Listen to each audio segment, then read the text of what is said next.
দেখো বন্ধুরা, জগদ্ধাত্রী পুজোর অঞ্জলি নিয়ে প্রসাদ খেয়ে এখন বাড়ির দিকে ফিরছি। এই রাস্তা দিয়ে অনেকেই আজকে কিন্তু জগদ্ধাত্রী পুজোর প্রসাদ খেতে গিয়েছিল। তো রাস্তাটা কিন্তু এত সময় ভিড় ছিল খুব।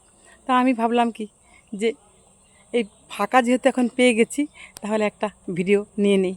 তো কখন আবার গাড়ি চলে আসবে তা ঠিক নেই, হঠাৎ করে আবার গাড়ি চলে আসে, ফাঁকা তো পাওয়াই যায় না। তাই ভাবলাম যে হাঁটতে হাঁটতে একটা ভিডিও বানিয়ে নিই, একটা লং ভিডিও বানিয়ে নিই।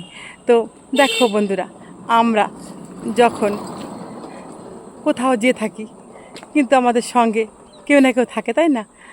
আর আবার একটা সময় এরকম হয় আমাদের কিন্তু একা একাও কোথাও কোথাও যেতে হয়, তাই না? আমাদের সব সময় কিন্তু আমরা সঙ্গী পাই না চলার পথে। আমাদের একা একা একাও তাই চলতে শিখতে হয়, একা একা যে কোনো যাওয়া শিখতে হয়, তাই না বন্ধুরা? আমরা যদি বলি যে কারোর সঙ্গে যাব, সে আশা থাকি, তাহলে আমার তার সঙ্গে যাওয়া নাই হতে পারে, তাই না বন্ধুরা? কারণ যার যার তারা তার থাকে। এবার আমি যদি বলি আমি আজকে আমার মেয়েকে নিয়ে যাব, যে আমার মেয়েও তো এক জায়গায় যেতে পারে না। আমি যদি ভাবি মেয়েকে নিয়ে এক জায়গায় যাবো, তাহলে হবে? বলো বন্ধুরা। তাই আমাদের কিন্তু প্রতিটা মানুষেরই সত্যি একা একা পথ চলা শেখা অবশ্যই দরকার। প্রতিটা মানুষের জন্য একা একা পথ চলাটা শেখা অবশ্যই দরকার। তাহলে কী হয়, অন্যের উপর নির্ভরশীল হতে হয় না।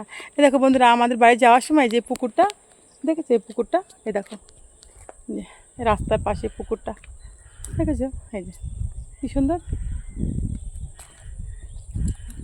হচ্ছে এই পুকুরটা রাস্তার পাশে। এই পুকুরে অনেকেই চান করতে আসে। আমার পুকুরে একসময় চান করা খুব অভ্যাস ছিল, জানো তো বন্ধুরা।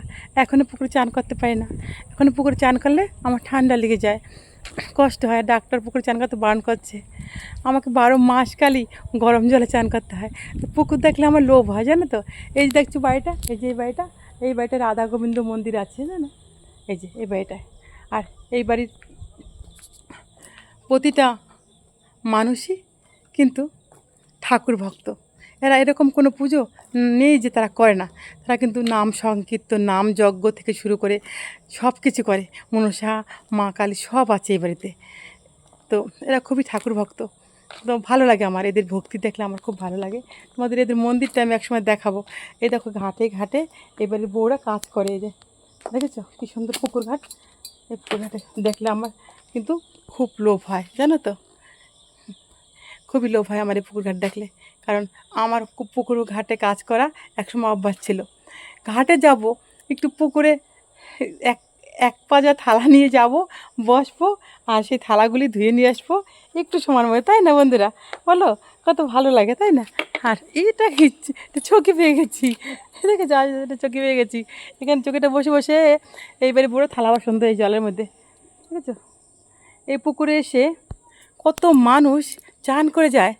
আর আমার কি ইচ্ছে হয় যে আমি পুকুরে চান করি, কিন্তু আমি পারি না। আমার ডাক্তারে পুকুরে জলে চান করতে বারণ করছে, তাই পারি না। একসময় পুকুরের জলে অনেক কাজ করতাম, কাচা ধোয়া করতাম। জানো তো বন্ধুরা, পুকুরের জলে কাজ করতে কিন্তু সুবিধা বেশি, জানো? আমরা তো এখন সবাই তোলা জলে কাজ করি। এই দেখো পুকুরের জলে কাজ করতে হেভি সুবিধা, এরকম শান থাকবে। আর সেই শানের পর তোমার হচ্ছে গিয়ে জামা কাপড় কাচতে কী ভালো লাগে না? আবার হ্যাঁ, বাথরুমও তো এখন শান থাকে, মানে পাকা জায়গাটার কথা বলেছি, পাকা করা থাকে।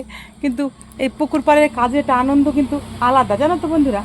এখানে তোমার হচ্ছে গিয়ে থালা বাসন যখন আমরা আনবো, এই থালা বাসন মেজে একদম এই জলে একদম কী সুন্দর করে ধুয়ে নিয়ে যাব, কি ভালো লাগে। ভালো খোলামেলা জল, বা একটু কাছাকাছি করলে দেখবে সেই কাছাকাছি কাপড়টা যদি ভাসিয়ে দেওয়া যায় জলে, কত সুন্দর সহজেই না সেই ফেনাটা চলে যায় কাপড়ের, না? তো ভালো লাগে, তাই না বন্ধুরা? পুকুরে কাজ করার মধ্যে আনন্দই আলাদা। তো এই তো সুন্দর পুকুর। তো রাখছি বন্ধুরা, ভিডিওটা অনেক বড় হয়ে গেল। তোমরা ভালো থেকো, সুস্থ থেকো।